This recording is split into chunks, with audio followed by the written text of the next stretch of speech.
tabir gelap dokumen TPF pembunuhan Munir. Ketika pihak kami sedang melakukan penelusuran atas keberadaan naskah laporan akhir TPF Munir tersebut, kami mendapatkan kopi naskah laporan TPF tersebut.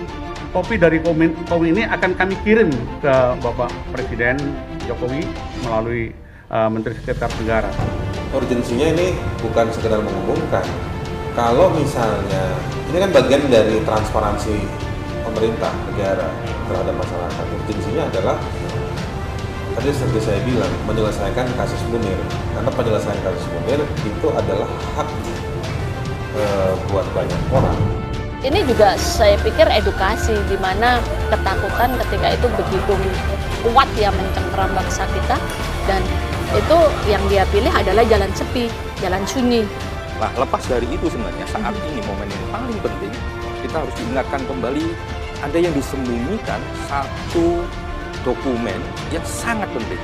Ini bermula kan dari putusan KPI yang memerintahkan agar kepada Seknek untuk dokumen ini dibuka, dan kemudian Seknek menyatakan bahwa dokumen itu tidak ada. Ada beberapa nama yang masih belum menjadi subjek investigasi yang efektif gitu ya. Yang sering disebut-sebutkan adalah mantan kepala BIN saat itu, Hendro Priyono. Dan kalau memang ada novum baru, ya di proses hukum. 16 tahun sudah kematian aktivis HAM Munir Said-Ali. Namun penuntasan kasus pembunuhan pendiri LSM Kontras ini tak kunjung mendapat titik terang. Munir tewas saat menumpang pesawat Garuda Indonesia dalam penerbangan menuju Belanda pada 7 September 2004 silam. Dia meregang nyawa sebelum mendarat di Bandara Schiphol, Amsterdam. Hasil otopsi ditemukan racun arsenik di tubuh pria kelahiran Malang tersebut. Kasus kematian Munir menyeret pilot Garuda Indonesia yang bertugas di dalam penerbangan saat itu, Polikarpus Budihari Priyanto. Pengadilan Negeri Jakarta Pusat kemudian memvonis Polikarpus pidana penjara 14 tahun penjara. Namun jaksa penuntut umum mengajukan upaya hukum kasasi ke Mahkamah Agung. Hasilnya, masa hukuman Polikarpus bertambah menjadi 20 tahun. Polikarpus kemudian mengajukan upaya peninjauan kembali atau PK dan dikabulkan oleh Mahkamah Agung. Hukumannya pun kembali menjadi 14 tahun pidana penjara. Polikarpus resmi bebas dari Lembaga Permasyarakatan Sukamiskin Bandung pada Rabu 29 Agustus 2018. Selain Polikarpus, Direktur Utama Garuda pada saat itu Indra Setiawan turut ditetapkan sebagai tersangka. Dia divonis setahun penjara. Sementara itu mantan Deputi 5 Badan Intelijen Negara atau BIN Muhdi Purwo Prajono alias Muhdi PR juga sempat diseret ke pengadilan terkait kasus pembunuhan Munir. Namun dia divonis bebas. 2 tahun berselang Polikarpus meninggal dunia tepatnya pada Sabtu 17 Oktober 2020. Polikarpus meninggal juga karena terpapar COVID-19. Kabar duka itu turut sampai ke telinga istri Muni, Suciwati. Dia terduga atas meninggalnya Polikarpus. Suciwati menilai meskipun Polikarpus telah meninggal dunia, namun penyelidikan kasus pembunuhan Munir tidak boleh berhenti dilakukan aparat penegak hukum.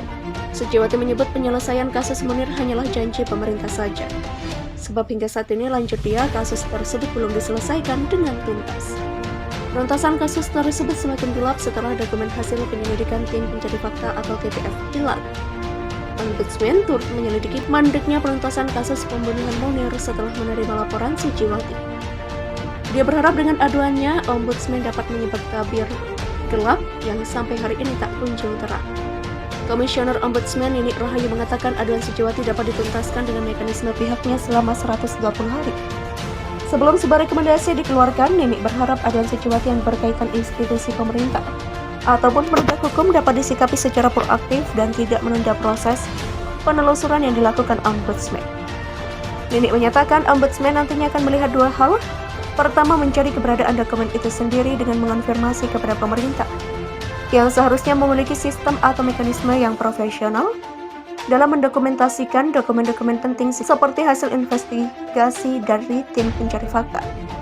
Kedua, terkait dengan tindak lanjut Kepres 111/2004 yang meminta penyelesaian dan mengumumkan hasil TPF jadi tindak lanjut penanganan kasus ini sendiri sebagai bagian dari kewenangan yang seharusnya dijalankan oleh pemerintah untuk menyibak kebenaran. Hasil penelusuran Ombudsman, dokumen itu diyakini ada di Kementerian Sekretaris Negara atau Kemensesnek, namun fakta ditemukan tidak demikian. Hal itu disampaikan Nenek saat membacakan laporan akhir tahun 2020 terkait hilangnya keberadaan dokumen TPF Munir. Ombudsman menduga hilangnya dokumen tersebut hingga hari ini adalah faktor kelalaian pemerintah, sehingga penyelidikan dan penuntasan kasus terhambat dan tidak transparan kepada masyarakat.